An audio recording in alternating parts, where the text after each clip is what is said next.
ये आकाशवाणी रायपुर है। छत्तीसगढ़ी समाचार बुलेटिन के संग किरण वर्मा के जय जोहार। अब सुनाओ आज के प्रमुख समाचार। बिहार में विधानसभा चुनाव में राष्ट्रीय जनतांत्रिक गठबंधन एनडीए ऐतिहासिक जीत को तिबाढ़त है। अब तक मिले परिणाम के अनुसार एनडीए ला करीबन 204 सीट में बढ़त मिले है। प्रदेश में काली ले किसान मन ले समर्थन मूल्य में धान खरीदी शुरू होही। जम्मू केंद्र में तैयारी कर ले गे है पूरा। और भगवान बिरसा मुंडा के 150वां जयंती काली प्रदेश के जम्मू जिला में जनजातीय गौरव दिवस के रूप में मनाए जाही। अब समाचार विस्तार ले। बिहार में विधानसभा चुनाव में राष्ट्रीय जनतांत्रिक गठबंधन एनडीए जीत को तिबाढ़त है। अब तक मिले रुझान और परिणाम के अनुसार एनडीए ला करीबन 204 सीट में बढ़त मिले है। इमा भारतीय जनता पार्टी 92, जनता दल यूनाइटेड 84, लोक जनशक्ति पार्टी रामविलास 19, हम 5 और आरएलएम 4 सीट में बढ़त बनाए हुए है।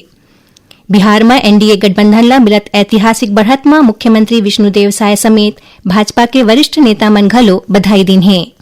श्री साय कहिन कि दुनिया ला लोकतंत्र के शिक्षा दे वाले बिहार के जनादेश लोकतंत्र और सुशासन के जीत है। उन्हें उप मुख्यमंत्री अरुण साव कहिन कि बिहार के चुनाव नतीजा ऐतिहासिक है। उप मुख्यमंत्री विजय शर्मा कहिन कि बिहार के जनता एक घाव फेर विकास के साथ दे है और सुशासन के संग खड़ा होए के फैसला ले है। इसने भाजपा के प्रदेश अध्यक्ष किरण सिंह देव बिहार विधानसभा चुनाव में भाजपा एनडीए के शानदार जीत ला बिहार के सुशासन मॉडल पर ऐतिहासिक बताइन। भाजपा के प्रमुख प्रवक्ता और सांसद संतोष पांडे कहिन कि बिहार की जीत आम जनता के एनडीए ला मिले आशीर्वाद है। उन्हें भाजपा के प्रदेश संगठन महामंत्री पवन साय ए जीत ला बिहार के जनता के आकांक्षा के जीत बताइन। प्रदेश में काली ले किसान मन ले समर्थन मूल्य में धान खरीदी शुरू होही। एक बार जम्मू केंद्र में तैयारी पूरा कर ले गे है। मुख्यमंत्री विष्णुदेव साय अधिकारी मन ला स्पष्ट निर्देश दिन है कि किसान मन ला धान बेचे में कोनो भी प्रकार के परेशानी झन होए, एखर विशेष ध्यान राखे जाए। उमन खरीदी केंद्र में किसान मन के सुविधा बर सब्बो जरूरी व्यवस्था सुनिश्चित करे के निर्देश घलो दिन है। जम्मू जिला में कलेक्टर के मार्गदर्शन में सहकारिता मार्कफेड और खाद्य विभाग डहार ले धान खरीदी बर इंतजाम करे गे है। उन्हें मुख्यमंत्री विजय शर्मा कहिन कि प्रदेश में इहुडारी बहुत अच्छा व्यवस्था के संग धान खरीदी अभियान पूरा करे जाही। धान खरीदी बर 2739 उपार्जन केंद्र बनाए गए है। यही बीच राज्य में धान के अवैध परिवहन ला रोके बर दूसर राज्य के सीमा में चेक पोस्ट लगाए गए है। राज्य सरकार कोती ले किसान मन के सुविधा बर तुहर टोकन मोबाइल ऐप घलो शुरू करे गए है। ये ऐप के माध्यम ले किसान घर बैठे धान बेचे बर टोकन ले सकत है, जेखर ले समिति मन में लंबा लाइन ले मुक्ति मिलही। समिति में माइक्रो एटीएम के व्यवस्था घलो करे गे है। खाद्य और नागरिक आपूर्ति विभाग के सचिव रीना बाबा साहेब कंगाले बताइन कि किसान मन के समस्या के निदान बर विभाग को तिले टोल फ्री नंबर घलो जारी करे गे है। प्रादेशिक समाचार एकांश के समसामयिक विषय ऊपर आधारित कार्यक्रम बातों बातों में इधरी धान खरीदी ऊपर केंद्रित रही। एक तहत खाद्य और नागरिक आपूर्ति विभाग के सचिव रीना बाबा साहेब कंगाले ले गे भेंट वार्ता के प्रसारण करे जाही। ये कार्यक्रम के प्रसारण काली 15 नवंबर के एफएम और प्राइमरी चैनल में बिहानिया 9 बजे ले करे जाही। इला छत्तीसगढ़ स्थित आकाशवाणी के जम्मू केंद्र रिले करही। लोक निर्माण के सचिव डॉक्टर कमलप्रीत सिंह समय सीमा में काम पूरा नहीं करने वाला ठेकेदार मनु पर पेनाल्टी लगाए और नोटिस जारी करे के निर्देश दिन है। सचिव रायपुर और दुर्ग परिक्षेत्र के अभियंता मन के बैठका में ए निर्देश दिन। उमन जम्मू अभियंता मन ला गुणवत्ता ऊपर विशेष रूप ले ध्यान दे और फील्ड में जाके निर्माण कार्य मन के नियमित निगरानी करे बर कहिन। उमन विभागीय कामकाज में तेजी लाए बर जम्मू कार्यालय मन ला ई ऑफिस के माध्यम ले काम करे बर कहिन। संग्रह उमन सड़क मरम्मत के जम्मू काम अगला महीना पूरा करे के निर्देश दिन। छत्तीसगढ़ी समाचार बुलेटिन आप मन आकाशवाणी रायपुर ले सुनत हो। छत्तीसगढ़ के खबर ले है आपकी वास्ता और खबर के विश्वसनीयता ले है हमार वास्ता। आकाशवाणी समाचार रायपुर के प्रादेशिक समाचार बुलेटिन के संगे संग हमार समसामयिक कार्यक्रम आप रेडियो के संग अपन मोबाइल में घलो सुन सकत हो। आकाशवाणी समाचार फेसबुक, ट्विटर और यूट्यूब में घलो हावय। हमार फेसबुक पेज हरे Chhattisgarh news on AIR, Twitter handle CGAIR news और हमार यूट्यूब चैनल हरे छत्तीसगढ़ AIR न्यूज। तो अब रेडियो के संगे संग आपके मोबाइल के माध्यम ले हम आप तक पहुँचत हन। छत्तीसगढ़ के हर खबर बर सुनत रहो आकाशवाणी समाचार। अब आगू बढ़वो बाँचे समाचार को ती। भगवान बिरसा मुंडा के 150वां जयंती काली प्रदेश के जम्मू जिला में जनजातीय गौरव दिवस के रूप में मनाए जाही। जिला मुख्यालय में आयोजित होवैया जनजातीय गौरव दिवस कार्यक्रम में मुख्यमंत्री, मंत्री, सांसद और विधायक मुख्य अतिथि के रूप में मौजूद हैं।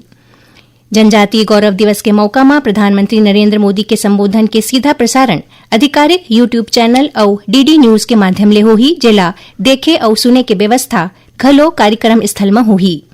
कार्यक्रम के दौरान मुख्यमंत्री विष्णुदेव साय के संदेश पत्र के वाचन होही।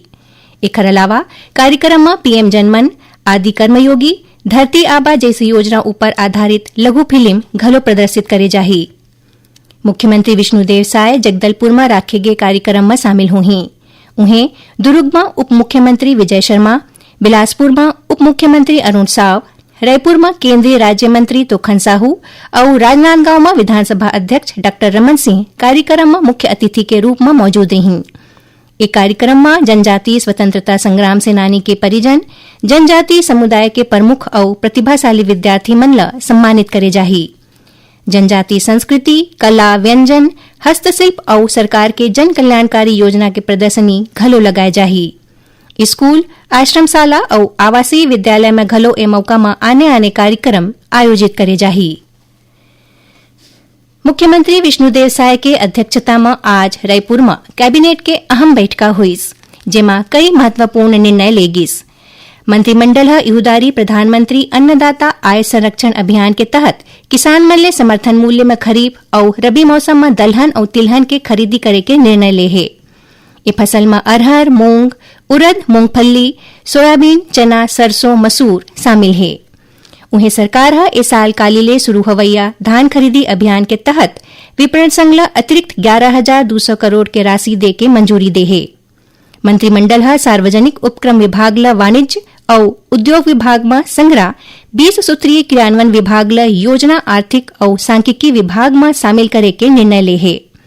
एकर अलावा मंत्रिपरिषद दीनदयाल आवास योजना, अटल आवास योजना, अटल विहार योजना और मुख्यमंत्री आवास योजना के नियम में छूट प्रदान करे है। एकर अलावा 3 घाव विज्ञापन दे के बाद ए भवन मन ला पात्र हितग्राही मन के अलावा कोनो भी आय वर्ग के हितग्राही ला बेचे जा सकत है, लेकिन ऐसे हितग्राही मन ला शासन डहा ले दे जाने वाला अनुदान के पात्रता नहीं होगी।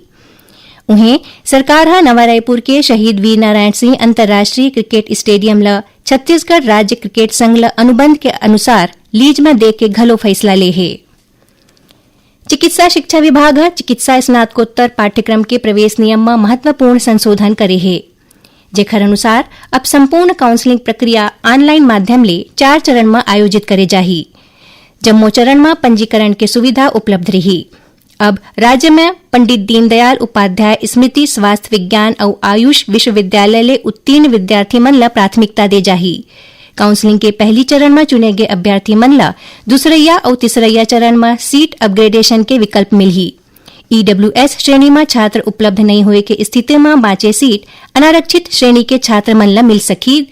दूसरैया और अवैया चरण में सीट आवंटन के बाद यदि अभ्यर्थी प्रवेश नहीं लेवत है तो ओमन के जमा पंजीकरण राशि जब्त कर ले जाही। आखिर में प्रमुख समाचार एक घाव फेर। बिहार में विधानसभा चुनाव में राष्ट्रीय जनतांत्रिक गठबंधन एनडीए ऐतिहासिक जीत को बढ़त है। अब तक मिले परिणाम के अनुसार एनडीए ला करीबन 204 सीट में बढ़त मिले है। प्रदेश में काली ले किसान मन ले समर्थन मूल्य में धान खरीदी शुरू हो ही।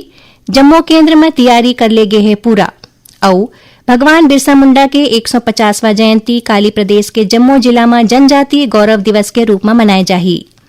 एक संग छत्तीसगढ़ी समाचार बुलेटिन इहें सिरावत है। जय जोहार।